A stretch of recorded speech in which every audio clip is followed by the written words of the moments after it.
Good morning students. From today we are going to solve questions of value added method. ठीक है कि value added method से हम national income कैसे निकालते हैं। ओके, सो फर्स्ट क्वेश्चन हमारा है, इसमें हमें क्या क्या दिया हुआ है। सेल्स दी हुई है 600 lakhs, purchase of raw materials दिया हुआ है 200 lakhs, import of raw materials दिया हुआ है 100 लाख, इम्पोर्ट ऑफ मशीन्स दिए हुए हैं 200 एंड क्लोजिंग स्टॉक दिया हुआ है 40 एंड ओपनिंग स्टॉक दिया हुआ है 10। ठीक है, तो अब देखो इम्पोर्ट ऑफ मशीन्स को हम ऐड नहीं करेंगे, हमने प्रिकॉशंस में पढ़ा था 5th पॉइंट। ठीक है, क्योंकि ये ड्यूरेबल गुड्स होते हैं तो इनको हम ऐड नहीं करते हैं।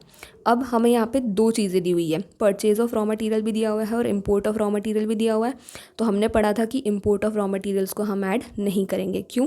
क्योंकि जब हमें परचेज ऑफ रॉ मटेरियल पूरा का पूरा दिया हुआ है तो इम्पोर्ट क्यों ऐड करेंगे।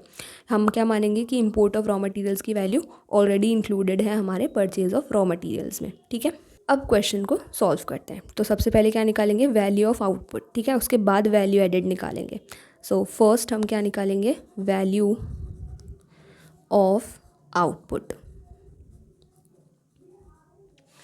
वैल्यू ऑफ आउटपुट पूरा लिख सकते हैं, ऑफ फर्म एक्स। ठीक है, एग्जाम में पूरा लिखना। ओके, वैल्यू ऑफ आउटपुट कैसे निकालेंगे, फॉर्मूला लिख देंगे, sales plus change in stock,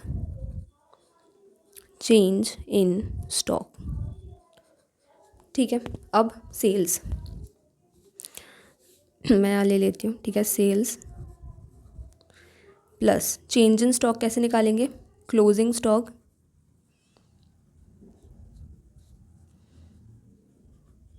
minus opening stock.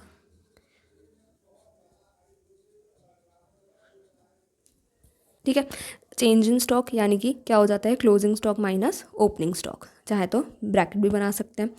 चलो, और ये क्या हो जाएगा, VOO। ठीक है, value of output short form में लिख रही हूँ। अब बस वैल्यू पुट कर देते हैं। सेल्स की वैल्यू कितनी दी हुई है, 600 प्लस क्लोजिंग स्टॉक कितना दिया हुआ है हमें 40 और ये 10, 40 माइनस 10, तो ये कितना हो गया 600 प्लस 30, 40 माइनस 10 30, तो कितना हो जाएगा 630। ठीक है, पूरा लिख देते हैं, ₹630 लैक्स। ये क्या आई हमारी वैल्यू ऑफ आउटपुट। ठीक है, पूरा लिखना आप लोग, मैंने शॉर्ट में लिखा है। सेकंड हमें क्या निकालना है, वैल्यू एडेड। तो value added by firm x is equals to value of added का फॉर्मूला क्या हो जाता है, value of output minus purchase of raw material. तो value of output minus purchase of raw material. ठीक है, परचेज ऑफ रॉ मटेरियल को हम और क्या बोल सकते हैं, इंटरमीडिएट कंजम्पशन।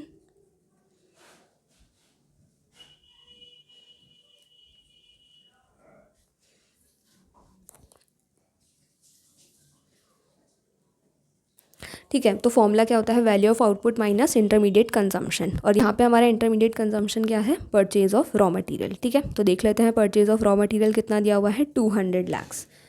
तो बस वैल्यू पुट कर देते हैं, माइनस 200। ठीक है, परचेज ऑफ रॉ मटेरियल 200 दिया हुआ है और वैल्यू ऑफ आउटपुट अभी निकाली, कितनी आई 630। तो 630 में से 200 माइनस करते ही हमारी वैल्यू एडेड आ जाएगी। ठीक है, तो ये हमारा कितना हो जाएगा, 430 रुपीज़, 430 लैक्स। ये हमारी आ गई value added by firm X. ठीक है, अब ये हमारा आंसर ख़त्म हो गया ना। अब उसके बाद आप लास्ट में 2 पॉइंट्स लिख देना। कौन कौन से 2 पॉइंट, कि पहला क्या हो जाएगा कि हम इम्पोर्ट ऑफ मशीन्स को ऐड नहीं करेंगे बिकॉज़ ये एक ड्यूरेबल गुड है, और दूसरा क्या लिख देंगे, इम्पोर्ट ऑफ रॉ मटेरियल्स भी हम ऐड नहीं करेंगे क्योंकि उसको हम या ये मान लेंगे कि वो already purchase of raw materials में इंक्लूडेड है, या फिर जब हमें परचेज़ दिया हुआ है तो हम इम्पोर्ट ऐड नहीं करते हैं। ठीक है, तब जाके आपका जो है आंसर ख़त्म हो जाएगा। ओके, मिलते हैं नेक्स्ट क्वेश्चन में। Thank you.